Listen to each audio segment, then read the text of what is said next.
Root canal filling materials. So root canal filling materials can be broadly classified as solid, semi-solid and paste filling materials. In this video, we will describe mostly about Gutta-percha and Resilon. So Gutta-percha is obtained from the tree Pelargonium gutta. Its chemical name is 1,4-trans-polyisoprene. So raw Gutta-percha is purified by denaturing of protein. So it can be used safely even to a latex allergy patient because of this purification process. Okay, a composition of Gutta-percha is, it consists of a matrix, that is Gutta-percha, and zinc oxide is a filler. The percentage of zinc oxide will be higher than the Gutta-percha. So Gutta-percha is the matrix in which zinc oxide acts as a filler. You also have waxes and resins and metal sulfate for providing the radio opacity. Okay, so Gutta-percha can be in the Gutta-percha, medication can also be added, like Gutta-percha containing iodoform and Gutta-percha containing calcium hydroxide and chlorhexidine. So here in the Gutta-percha with the calcium hydroxide, when 40 to 60% percentage of calcium hydroxide is present in this Gutta-percha. Once this calcium hydroxide is leached, then this GP point will not be useful and we will have to remove this GP point. So it is used for medication purposes within the canal. So this is active point which contains the chlorhexidine. So Gutta-percha actually exists in two forms. It has alpha and beta. So the natural Gutta-percha is in alpha form, while the commercially available GP points are in beta form. Then an important point to note is that when beta is being heated, it can transform to alpha. So in thermoplasticized GP, we are using alpha form of Gutta-percha. So another important point is Gutta-percha is biocompatible. So even when inflammation is found, mostly the inflammation is higher around a small Gutta-percha particle when compared to the large Gutta-percha particle. Okay. Then other points to know about Gutta-percha. So if you are storing the Gutta-percha for a long period of time and if you want to rejuvenate, Sorin et al. Has given the method for rejuvenation of Gutta-percha, your GP. So immerse your GP in hot water around 55 degrees centigrade and until the grasping force of your plier or the instrument which you hold the GP, this grasping force will soften the GP. Then you have to immediately cool it in 20-degree water, in cold water. Okay, less than 20-degree cold water you have to immediately cool. If you are doing this, you can actually rejuvenate your GP. Then sterilization of GP point. This is an important Viva question also. How we will sterilize our GP point. So answer is given by Senior. We can use 5.25% sodium hypochlorite for about 1 minute, that is 60 seconds. But the problem is the formation of your sodium chloride crystals on the Gutta-percha.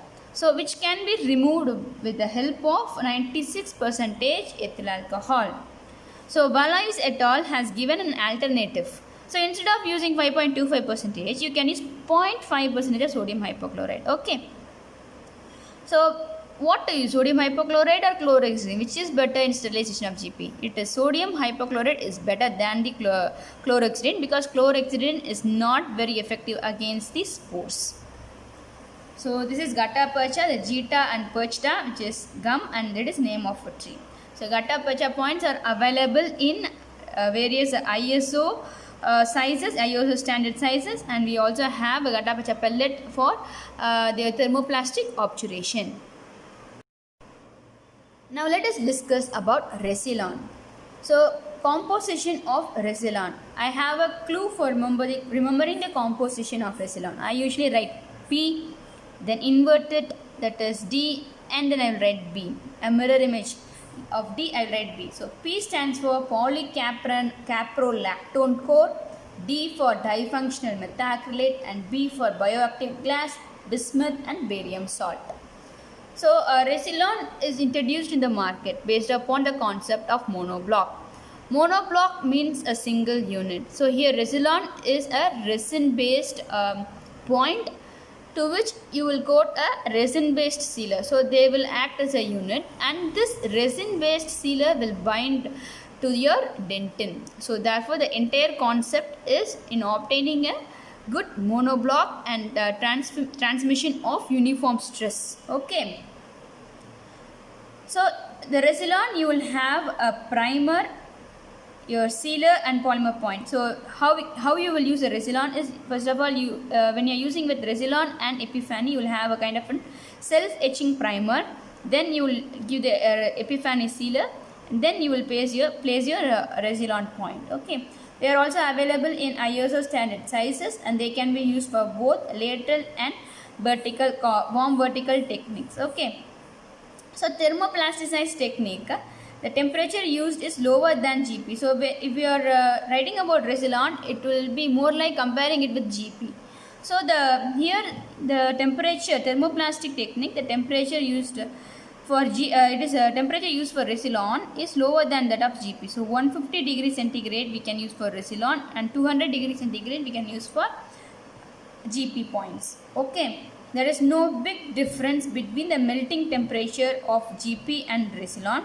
So Resilon have greater specific heat capacity when compared to that of a GP point. Now let us mention some articles. So Schipper et al. Resistance to bacterial penetration. He is comparing GP point with AH26 sealer and Resilon with Epiphany sealer. He found that Resilon with Epiphany sealer had lesser leakage, okay, when compared to that of a GP point with AH26 sealer. Then Tay et al. So Resilon, he is saying that the Resilon can be degraded by bacterial and salivary enzyme, and so the degradation of Resilon because of this substance warrants further investigation about the Resilon. Then let us discuss about interfacial strength. Okay, now we are using GP point with AH plus sealer.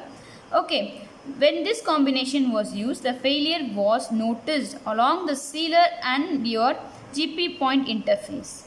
Now we are using Epiphany and Resilon. Okay, it is actually an alternative to the GP and AH plus. So when studying this, they found that the failure occurred along the sealer and dentin interface. So Resilon and Epiphany were bound to each other, but the failure actually occurred along sealer and dentin interface.